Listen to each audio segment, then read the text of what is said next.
transition from being a service member to a civilian, it was extremely challenging. And I didn't think it was gonna be, because I played the game. I went to Iraq, I went to Afghanistan, went to different places throughout the world, did a lot of different things to train and fight the good fight. And I thought that this would just be the next task, because I'm good at execution. I can do the things. I'm gonna go do the next thing and it's gonna be great. I was wrong. Nathan Wheeler is a decorated veteran who turned military discipline into purpose-driven success. From the 173rd Airborne Brigade, 10th Special Forces Group, to building a 200-person team, he now helps families achieve generational wealth. Not in the sense that I didn't do great, but it was such a challenge because while we're in the military, our badges, our tabs, our ribbons, our rank, the things that we did while in the military, they define us. And when you get out of the military, you lose your identity because that's no longer you. It's this thing, this human, this identity that I created, for like 11 years, it was no longer real. And so I had to figure out who I am. What's up, everybody? This is Ryan Van Omum back with another edition of the Milpreneur Podcast powered by Cynergists. Cynergists is your go-to scalable operations company that helps you grow exponentially faster at a fraction of the cost. Go check out Cynergist.com. Today on the podcast, we are graced by my good friend Nathan Wheeler. Nathan, how are you doing today, man?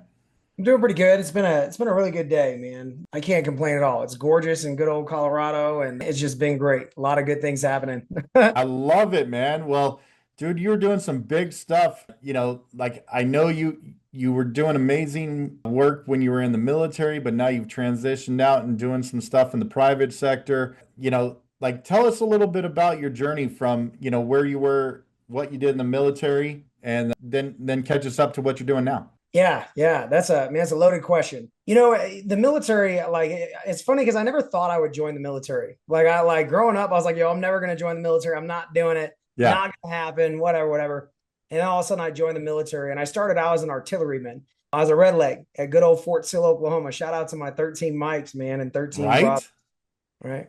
And so it was a good time. That's my foundation. And you always got to love where you come from. And I remember, we deployed, shot some rockets downrange, played a good game as an artilleryman. And then I came back and got married. And I was like, you know what, maybe I should slow it down a little bit. Maybe I should look at things that may translate to well outside of the military. And I reclassified to become an electronic warfare specialist. And it was interesting because even though the thought that kind of drove me there, I got tired of scraping rocket exhaust off the back of a freaking launcher. There's why I transitioned. But it's funny because at its core, it's okay, I'm married. Let me do something, like I said, that'll translate well when I get out.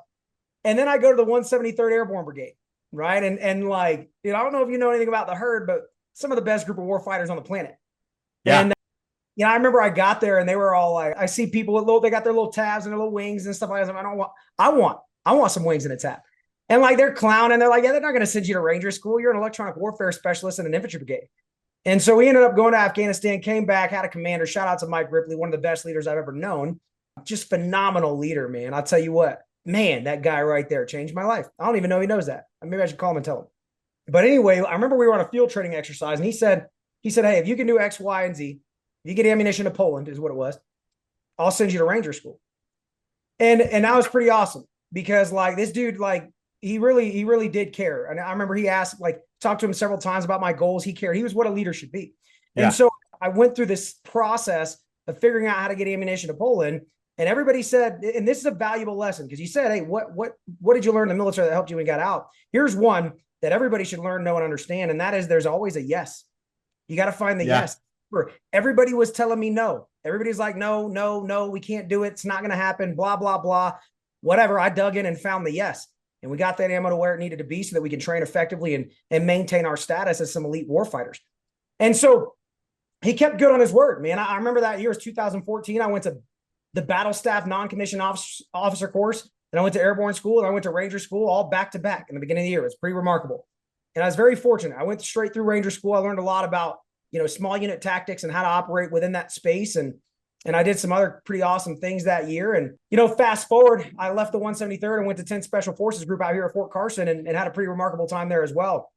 And along the way, everybody knows you pick up some skills along the way. Discipline probably being the most valuable. I'll tell you what, people cannot overestimate the value of being a disciplined man or a disciplined human, right? Discipline is the difference between you and all of what you want to accomplish. Agreed. You're either do the things when you don't want to do the things, or you're going to stay mediocre. And, you know, when I got to the unit out here, it was new. I remember I was looking forward to it. And again, we did some remarkable stuff here. And I got a lot of additional skills and special qualifications that I thought would help me when I got out of the military. And I was right to some degree. And I ended up getting out a few years later. Right? I got divorced, got out at the same time. Not going to dive into all the details about all that stuff. But I will say this. When I got out of the military, that was one of the hardest things that I've ever done. That transition from being a service member to a civilian was extremely challenging. And I didn't think it was going to be, because I mean, I played the game. I went to Iraq, went to Afghanistan, went to different places throughout the world, did a lot of different things to train and fight the good fight. And I thought that this would just be the next task, right? And I'm good at execution, right? That's part of why I was a good warfighter. It's part of why I was a good soldier, because I'm good at execution. I can do the things. And so in my brain, I'm like, yo, I'm just getting out. I'm going to go do the next thing, and it's going to be great. Yeah. I was wrong. You know, I was wrong. Not in the sense that I didn't do great when I got out. I did. There was some good stuff that happened, but it was such a challenge because while we're in the military, our badges, our tabs, our ribbons, our rank, the things that we did while in the military, they define us. And when you get out of the military, you lose your identity. Yeah.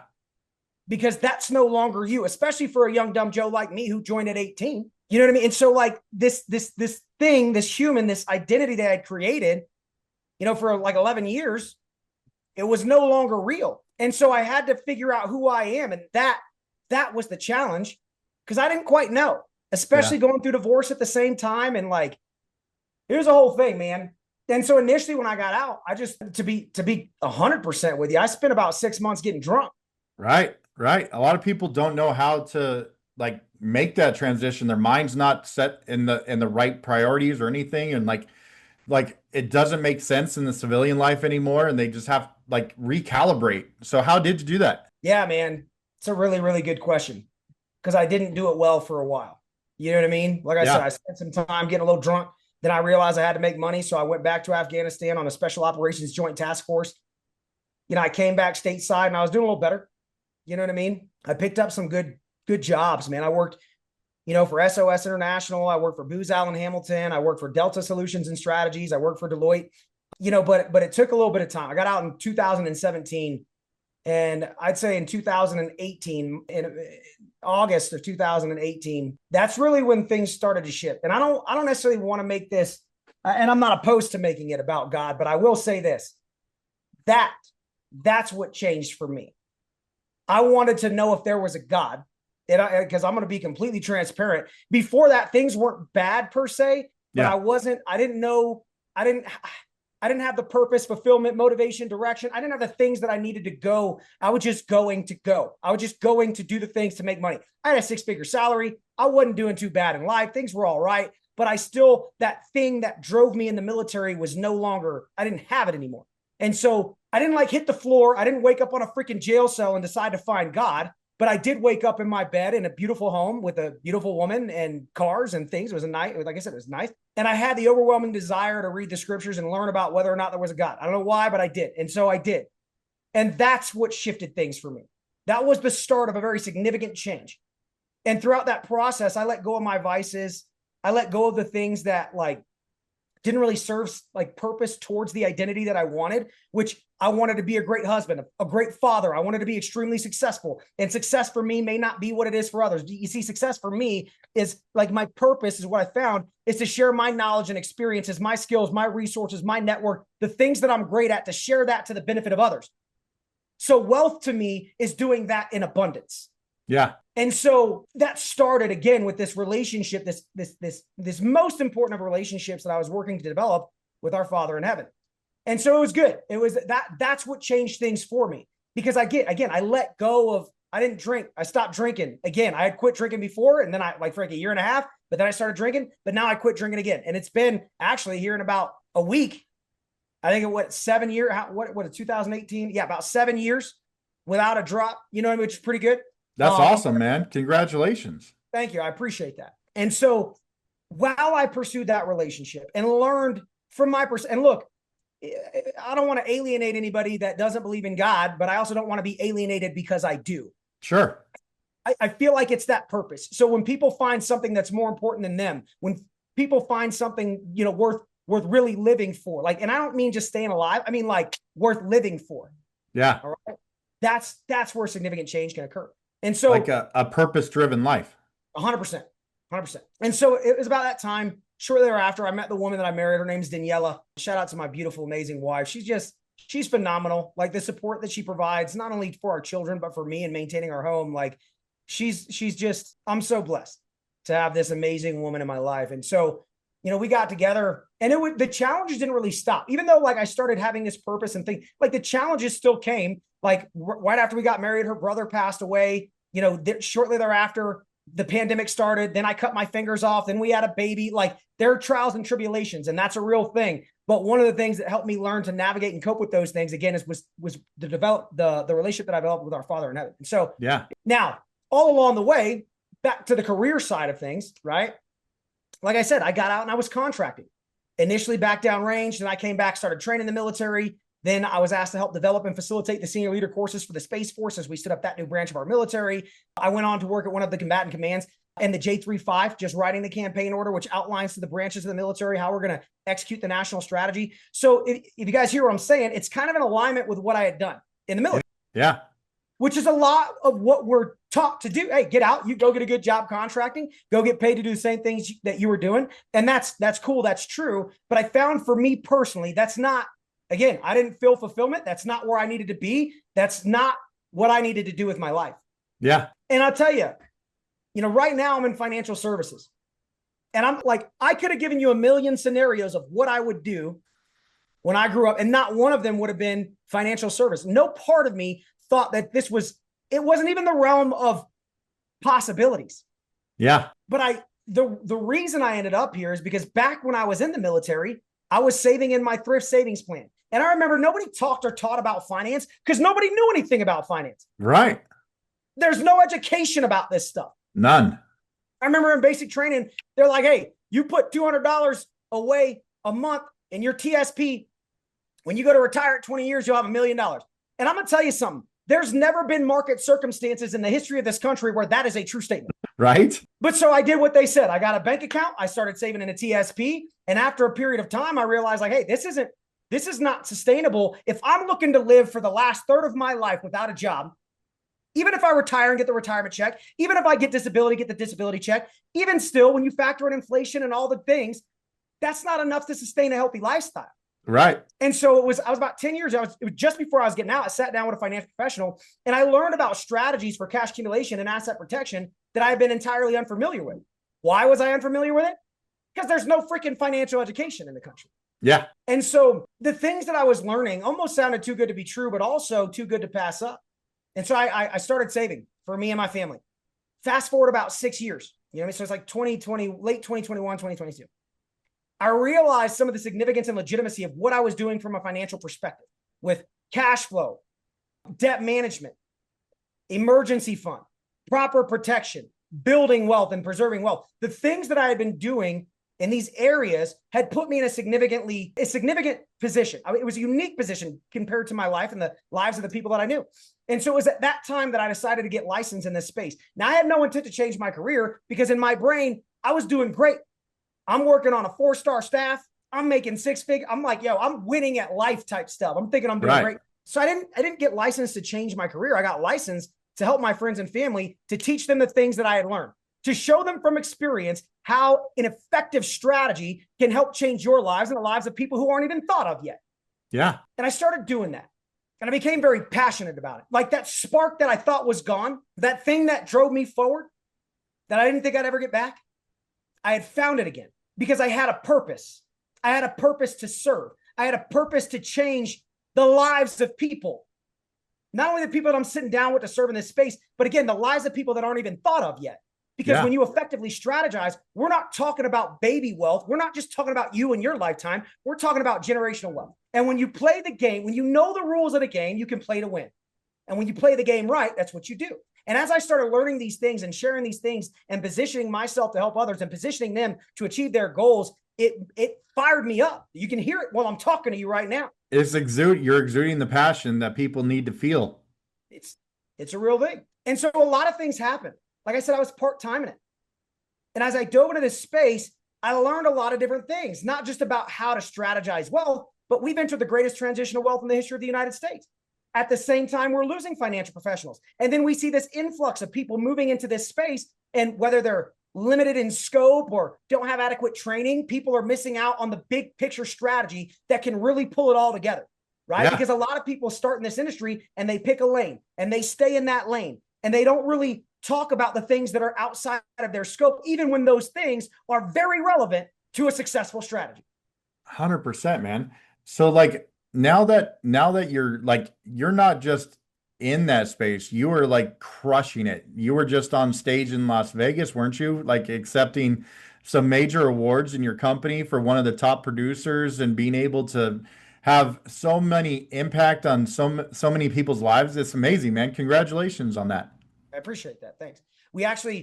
That recognition was specifically, we're building one of the fastest growing teams in the industry, right? We're doing big things. And that's the thing, is like, as I learn this more and more, like our goal, I intend to have a massive impact. I want to change the lives for 15 million families. I want to help establish 3,000 new millionaires. Like, I have some goals that I put some numbers to that I'm working towards, and I realized I couldn't do those things on my own.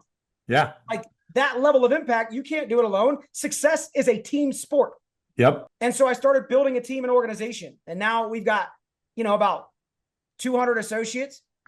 I'd say about 100, probably half of them are licensed and through the licensing process, and others are in various spots. Some of those people realize that this industry may not be for them, and that's okay, because it's not for everybody. Yeah. But we are constantly looking for ethically driven, motivated professionals who want to serve and do the right thing by people, because that's what this industry needs. And so I started building and recruiting, and not only building my book of business, but building the agency and developing training programs to facilitate growth and success in the space, because those things weren't in place when I got here. Man, if I dove into that story, people would wonder why I'm still in this industry. But I found my passion. And so it's been a remarkable journey. It's been a few years at this point, and I wouldn't change it for the world. I keep learning. I keep growing. There's always room for development. There's always, personal development is a huge, as I look over here, I've got Think and Grow Rich by Napoleon Hill, one of my favorite books. I've got John Maxwell sitting next to me. You know what I'm saying? Because I read these books. I've got the Bible sitting next to me. Like, personal development, growth. These are the things that I do on a daily basis. And that's what's enabled success. So again, back to what I was saying earlier, that discipline that we had in the military. Yeah, I'm not in the military anymore, but I'm waking up at 4:30. I'm working out. I go for runs. I come back. I journal. I read. I pray. I envision the success that I will embody. I do the things that I know are conducive to the life that I want. And it's been remarkable, because in that, I've been able to impact people in a way that I never thought possible. And it's been an amazing thing. And when we talk about entrepreneurship, that is legitimately the way to the American dream. And I'll tell you, our people being service members and veterans, we were designed for some of that. After we give our lives up for however many years that we serve in the military, and we wake up and do what they say, when they say it, go here, go there, do this, do that.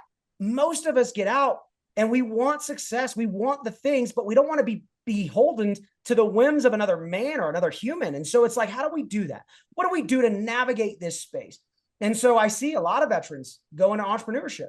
And that's why part of what we've established here is that path to entrepreneurship in this space of financial services. And I see people selling shirts, and you doing what you're doing for operations and helping businesses thrive, grow, to be successful at a fraction of the cost that they'd pay otherwise. Yeah. We dive into this space to fulfill that need of service, but to also embody the success that we are capable of.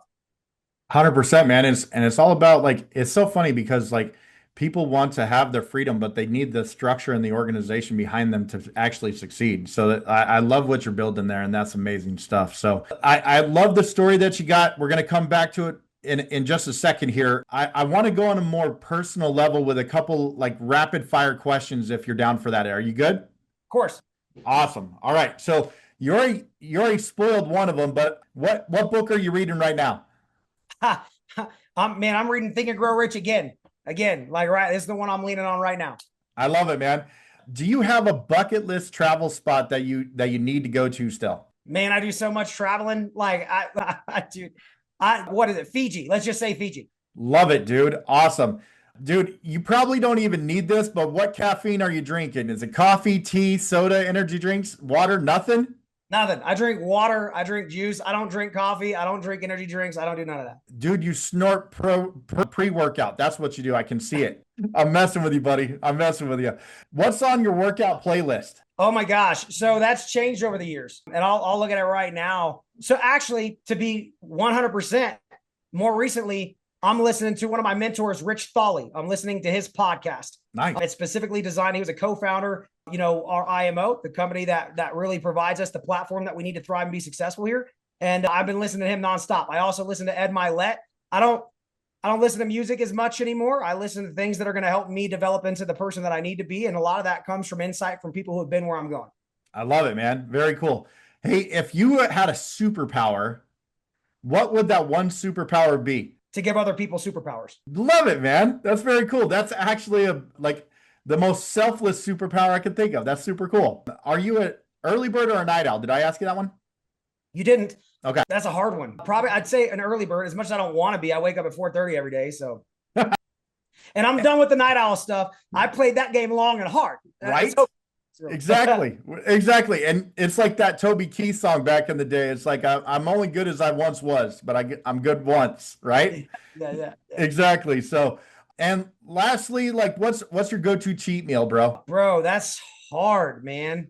Oh, man, that's tough. I don't even know what to say. Cause like, I love me a carne asada burrito. Oh, Love me a bacon cheeseburger. I love lasagna. Man, and if we're talking about sweets, man, I'm getting a Texas fudge cake. You know what I'm saying? Oh, good call, bro. Like a big ass Pizookie or something too. Oh, dude, those skillet cookies from Chili's dude, that's like my hidden, and I'm saying it on this thing, but like, yo, that's like my thing. When I need that sweet tooth, I'm going to Chili's to get a skillet cookie. I love it. I love it, man. Well, you made it through a little rapid fire, man. I appreciate that. Thank you for being open on that, man. One thing that when you look back right now with all the expertise and the advice and the knowledge that you've received from so many amazing people in your life, if you could go back in time and shake hands with a younger Nathan, what would that one piece of advice be? Get to know God. I love it. I love it, man. Have that relationship. Build it out. I love it, man. Now, conversely, now that you're at where you're at, where do you see yourself in like 5 years? It's a really good question. I'll be running one of the largest leadership development financial organizations on the planet. We will have had an impact on thousands of families. We'll be pouring back into our communities with things like debt freedom housing. I'll create an organization to help felons reintegrate back into society. I'll help establish an organization to help young people who are struggling, especially those who don't have parents in the home. There's a lot of philanthropic things that I have in the works, things that I want to accomplish, things that I will do. So in 5 years, I will be doing those things. That is phenomenal, man. Dude, I could talk to you for hours like we have in the past, dude. I really appreciate everything that you do, man. You're a wonderful soul, and I love seeing your growth.